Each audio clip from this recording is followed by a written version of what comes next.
Assalamualaikum warahmatullahi wabarakatuh, sahabat-sahabat Kaso. Alhamdulillah hari ini kita diberikan kesehatan, kenikmatan lagi bisa kumpul bersama guru kita. Tentunya ini bukan cuma sekedar kumpul ya, kita kumpul live streaming. Mungkin teman-teman yang lagi di perjalanan, yang sambil kerja, yang sambil aktivitas, dengerin ngaji sore, menambah ilmu, wah disitulah keberkahannya. Tentunya kita nggak jauh-jauh dari seputar majelis Rasulullah, tentu kita akan membahas ilmu-ilmu yang kita bisa terapkan di sehari-harian kita. Alhamdulillah, Ustaz, hari ini kita mau bahas tentang amal di akhir usia. Mungkin ini agak sedikit, mungkin maaf ya Ustaz ya, buat yang muda, ntar kan masih ntar akhir usia gitu kan. Tapi kan ya ini boleh kita kisi-kisi karena kita juga nggak tahu kita kapan rojiun gitu Ustaz. Ustaz, Anda pernah nanya, Ustaz, kenapa sih kita dianjurkan menambah amal di akhir usia? Itu gimana, Ustaz? Nah, bagus pertanyaannya. Masalahnya kita nggak tahu akhir usia kita kapan. Jangan berpikir tuh akhir usia 60, 70 tahun, atau usia berapa tertentu. Kita nggak tahu nanti habis maghrib gimana, habis isya gimana. Jadi akhir usia, beramal di akhir usia, beramal kapanpun, dimanapun. Mungkin kalau ditanya, yang udah usia lanjut lebih lagi, bahasa kasarnya gitu mungkin harus dipersiapkan. Tapi akhir usia kita nggak ada yang tahu. Maka amalnya ini kalau kita tahu akhir usianya 60 tahun, aneh masih usia berapa ya? Taruh kita 30-an. Usia 60 tahun akhir. Kira-kira kita ngapain sekarang? Aneh mau nyantai dulu. Aneh masih mau majlis dulu. Aneh masih mau nongkrong sana, nongkrong sini. Mau jalan sana, jalan. Kenapa aneh tahu usia 60 tahun? Tapi dirahasiain. Sama Allah nggak tahu akhir usia kita kapan. Maka diungkapkan, kun fid dunya ka'annaka ta'isu abada. Jadilah engkau tentang urusan dunia seperti seolah-olah kamu hidup selamanya. Allah. Kalau ente hidup selamanya, kerja maksimal. Gue hidup selamanya nih, bukan besok mati nih. Kerja hidup selamanya. Wa kun fi akhirati ka'annaka tamutu ghada, dan urusan akhirat jadikanlah kamu seolah-olah mati besok. Orang mati besok gimana sih? Ya udah pasti banyak persiapan. Oh iya, gue mati besok nih. Lu dapat salam dari Israel, besok jam 9 dijemput. Salamnya gak enak lagi, insyaallah. Ya, jam 9 dijemput. Nah, itu kan pasti akan membawa pacuan semangat dalam beramal. Nah, ini kita beramal di akhir usia, maka gitu juga namanya orang kalau sampai dekat garis finish, lomba maraton tuh biasanya pesertanya gimana? Mungkin kenceng larinya. Ya, ekstra gitu ya. Mungkin ekstra. Tapi kalau yang udah putus asa gimana? Yang udah dah, gue udah pasti paling bontot deh, paling bontot. Nah, kita nggak boleh menjadi orang yang putus asa. Sampai di akhir usia, justru setan mepet kita di ujung. Itu spot setan tuh di ujung supaya kita tergelincir agar kita wafat nggak menjadi umat Nabi Muhammad. Allah. Karena pesannya kata Allah, wala tamutunna illa wa antum muslimun. Jangan kalian mati terkecuali kalian dalam keadaan Muslim. Kalau kalian wafat dalam Islam, aman. Nah, setan pengen bikin kita nggak aman. Maka kita waspada. Injury time itu kadang menjadi waktu-waktu yang paling menegangkan bagi para pelatih. Bukan pelatih doang, pemain. Penonton pun juga menegangkan. Injury time. Injury time. 3 menit, 4 menit itu, semuanya tempo permainan jadi lebih cepat dan sebagainya. Maka begitu pun juga orang yang hidup di injury time. Di ujung-ujung usianya udah nggak lagi muda, coba dimaksimalin dalam beribadahnya. Dimaksimalin gitu. Nah, Ustaz, kalau kita bicara memaksimalkan ibadah di akhir usia, ada pertanyaan yang mungkin ini salah satu, bukan pertanyaan sih, salah satu doa yang mungkin hampir semua orang pernah memanjatkan doa ini. Ya Allah, panjangkanlah usiaku. Nah, sebenarnya Anda mau tanya nih Ustaz, kalau kita udah tahu ajal kita di sini, kita minta panjangin, ya kan kadang-kadang kita mikir, orang usianya segini kok minta panjangin lagi. Itu gimana Ustaz? Sekarang ada orang, bisa nggak kita ngerubah takdir? Sekarang kita takdir aja kita nggak tahu. Yang udah ditulisin kita berapa? Ente udah tahu belum umur ente berapa? Nggak tahu Ustaz. Nah iya, sekali ada salahnya dong kita minta biar usianya dipanjangin dalam ketaatan. Nggak ada salahnya. Maka dalam doa kita juga waja'al hayata ziyadatan lana fi kulli khair. Ya Allah, jadikanlah kehidupan untuk menambah-nambah kebaikan. Waja'alil mauta rahatan lana min kulli syarr. Jadikanlah kematian menjadi istirahat kami dari segala macam keburukan. Jadi habis mati nggak ada lagi menerima keburukan. Ada orang mati awal mula keburukan. Awal mula dia disiksa. Hidupnya di dunia udah disiksa, mati makin disiksa. Kalau muslim berdoanya nambah usia, nambah kebaikan. Kalau mati istirahat dari keburukan. Masih hidup mungkin dia wah apa semuanya, tapi pas udah mati dia nggak ngerasain lagi keburukan. Maka doa seperti itu boleh, dan takdir ada takdir yang mubrom, takdir yang mu'allaq. Takdir yang nggak bisa dirubah, takdir yang bisa dirubah. Artinya dengan amalan-amalan. Kalau fulan ngamalin ini bisa nambah. Kalau fulan ngamalin ini dia mendapatkan ini. Fulan meninggalkan ini mendapatkan ini dan sebagainya. Nah, usia ini termasuk yang mu'allaq. Artinya dengan sebab dengan doa, sebab dengan silaturahim itu bisa bertambah dengan anugerah dari Allah Subhanahu wa taala. Yang mubrom ini yang nggak bisa dirubah takdir ada. Contohnya kita terlahir sebagai laki-laki. Terlahir dari anaknya fulan, itu nggak akan bisa dirubah. Gitu. Jadi doa itu sah-sah aja. Dan mengharapkan ketika tambah usia, tambah amal kebaikan. Khairun nas man tala umruhu wa hasuna amalu. Paling cakepnya orang yang panjang umurnya, baik amalannya. Nah, gitu. Ustaz, kalau kita bicara panjang umur, Anda pernah dengar salah satu ulama ceramah katanya kaumku itu usianya 60. Nah, itu secara penjelasan utuh itu gimana sih, Ustaz? Nah, itu hadis Rasulullah SAW. Umur umatku antara 60 sampai 70. Wa qalilun man jawaza dzalik, dan sedikit yang lewatin dari usia itu. Ya, ini sebenarnya jadi warning luar biasa. Orang yang sampai 60, 70 ini udah di fase kebanyakan orang udah berakhir umurnya di situ. Kalau lebih dari 70 bonus lah. Sedikit kan ya. Ya jadi penjelasannya itu ya, umat Nabi Muhammad umurnya nggak panjang-panjang. Jangan berharap nanti bisa hidup 200 tahun, 300 tahun. Masya Allah. Ya, karena umat-umat Nabi yang lain kita dapetin sampai 300 tahun, 400 tahun, 500 tahun. Bahkan sekelas Nabi Nuh, beliau usia dakwanya 950 tahun. Allah. 950 tahun. Nah, kita peringatan 60, 70 ya udah. Kadang 59 udah kena stroke. 50 aja udah jompo. Iya, begitu. Itu sebagai peringatan. Artinya masing-masing itu ada lampu-lampu perubahan. Orang tuh harus berubah gitu. Paling nggak kalau dia nggak berubah, nanti deh usia balik dia berubah. Kalau dia nggak berubah juga, mungkin nanti pas setelah menikah dia berubah. Nggak berubah juga nanti paling nggak pas udah punya anak.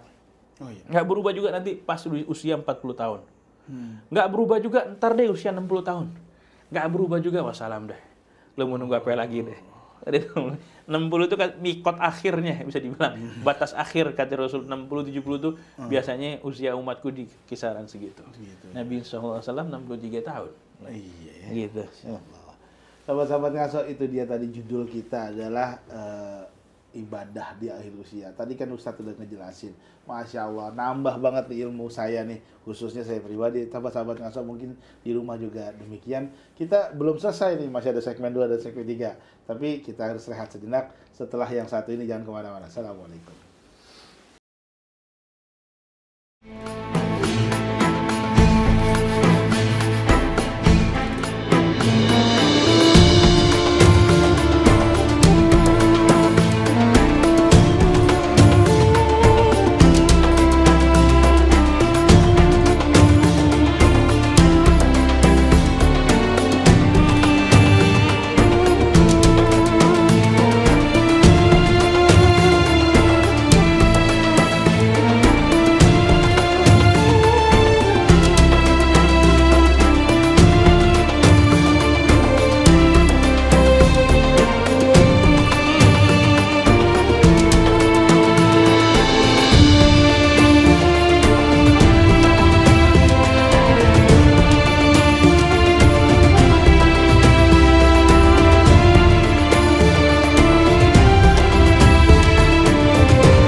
Assalamualaikum warahmatullahi wabarakatuh. Masya Allah, sahabat-sahabat ngaso, kita ada di segmen 2 nih, yaitu segmen intisari dari ilmu tentang ibadah di akhir-akhir usia.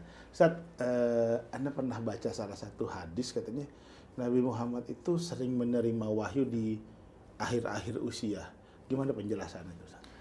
Nah, itu isyarat Isyarat dari Allah Subhanahu wa taala.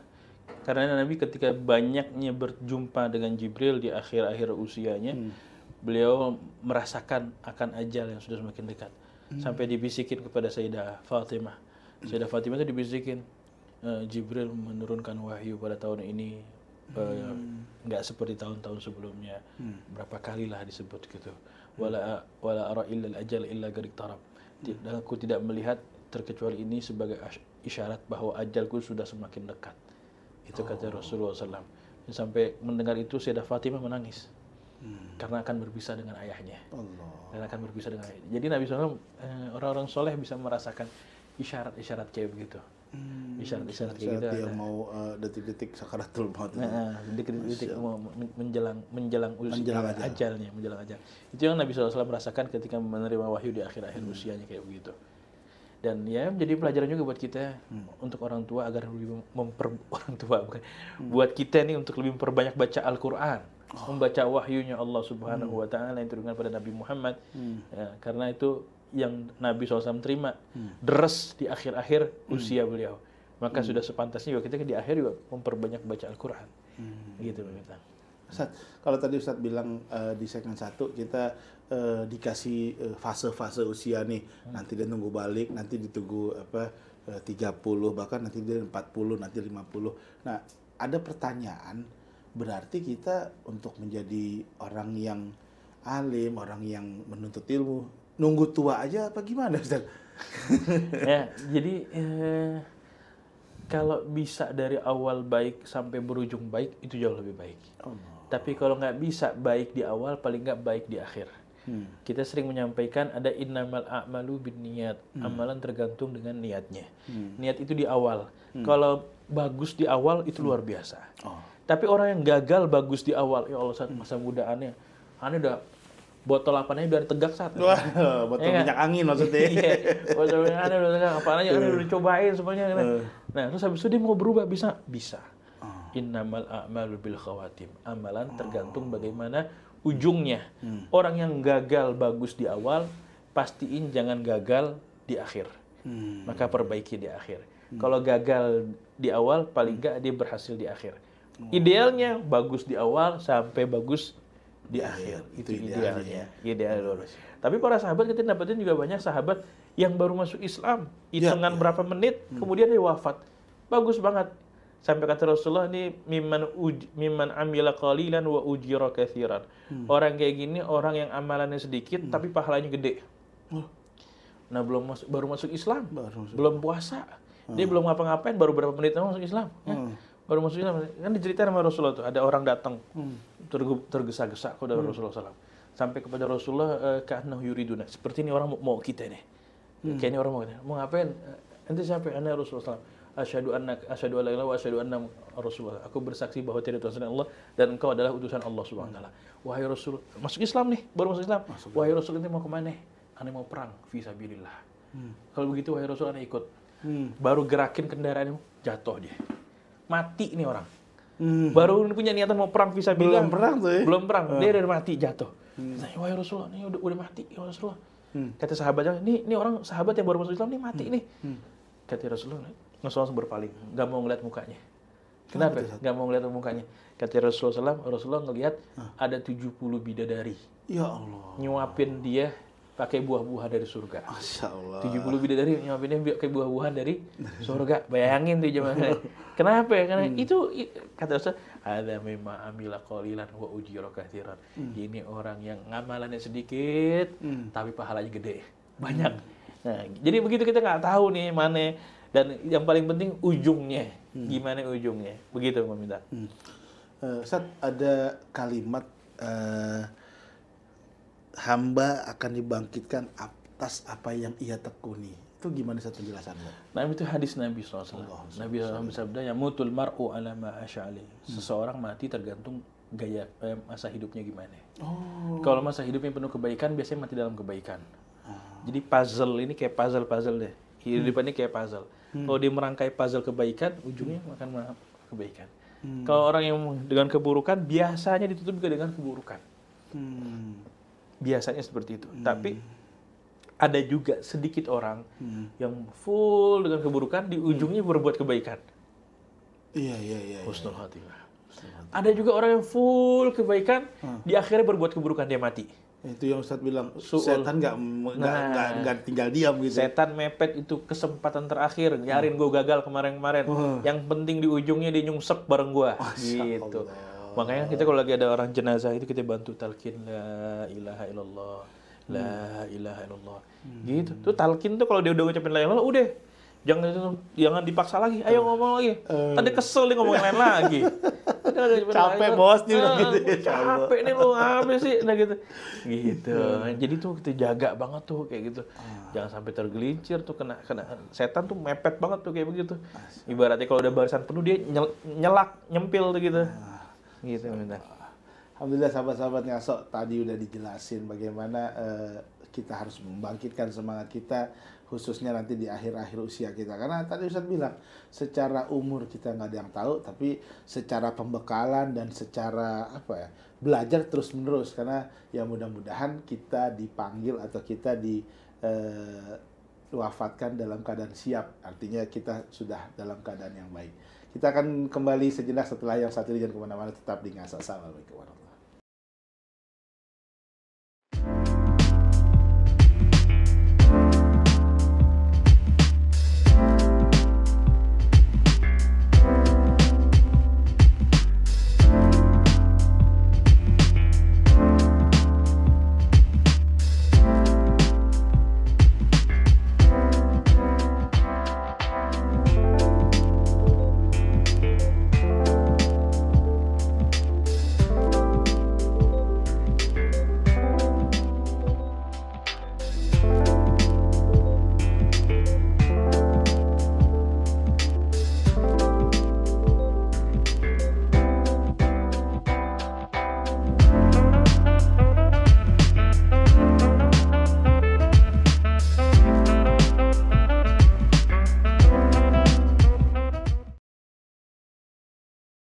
Assalamualaikum warahmatullahi wabarakatuh. Masya Allah. Ini setiap episode paling gak enak adalah yang paling ujung nih. Artinya kita harus berpisah. Tapi ya mudah-mudahan perpisahan ini adalah pupuk kerinduan untuk sahabat-sahabat Ngaso.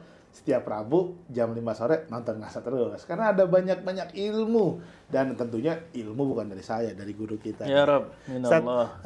Anda minta kesimpulan Ustaz tentang amal di akhir usia. Mudah-mudahan bukan buat saya pribadi, buat sahabat-sahabat Ngaso. Kita nggak tahu kapan kita dipanggil, tapi mudah-mudahan nasihat dari guru kita ini bisa menambah semangat kita, bisa menambah ketakwaan kita, dan yang pasti yang paling penting adalah kita udah ada ilmu diterapin gitu. Silakan Ustaz. Nah, beramal di akhir usia.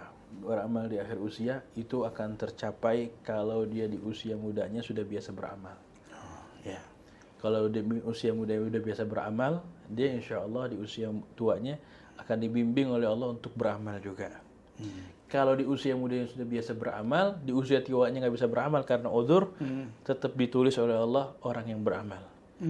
Contohnya, di usia muda biasa sholat berjamaah ke masjid, ternyata usia tuanya 3 tahun, 4 tahun dia rebah, sakit. Fulan tersebut tetap ditulis oleh malaikat hadir sholat jamaah. Ya Allah. Kenapa? Karena kalau dia sehat pasti berangkat. Ukurannya gitu. Kalau lagi sehat berangkat nggak ke masjid? Ada sibuk kan sih enggak. Kalau kita sehat nggak berangkat ke masjid, ya udah. Kalau malaikat, ini biasanya sehat berangkat ke masjid nih, lagi sakit aja ditulis sama malaikat, nggak ada urusan. Dia lagi pepergian, biasanya kalau nggak pergi kemana dia? Masjid dia ngaji, tulis masjid dia ngaji, gitu. Nah ini jadi pelajaran buat kita semuanya untuk perbekalan di akhir usia. Dan juga jangan nunggu luangnya waktu. Dalam beribadah jangan nunggu luangnya waktu. Karena sebuah kemustahilan lah nunggu luangnya waktu. Kalau kita lagi capek, kita mampu bisa beribadah, insya Allah lagi luang kita bisa beribadah. Lagi capek kita mampu bisa beribadah, lagi luang insya Allah kita mampu bisa beribadah. Tapi kalau lagi capek, nunggu luang untuk beribadah, nanti ketemu waktu luang dia nggak akan beribadah.